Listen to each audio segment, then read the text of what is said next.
Baru-baru ini sebuah video viral membuat banyak orang terharu dan berdecak kagum. Video tersebut berisikan sebuah dokumentasi perjalanan mendaki ke Gunung Sumbing.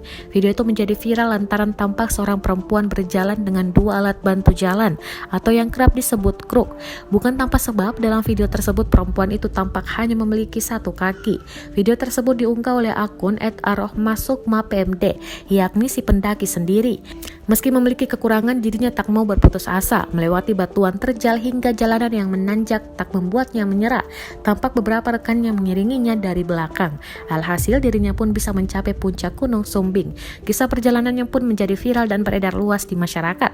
Tak sedikit yang salut hingga terharu dengan perjuangan sang pendaki. Bahkan dalam unggahannya dia menuliskan sebuah pesan menyentuh.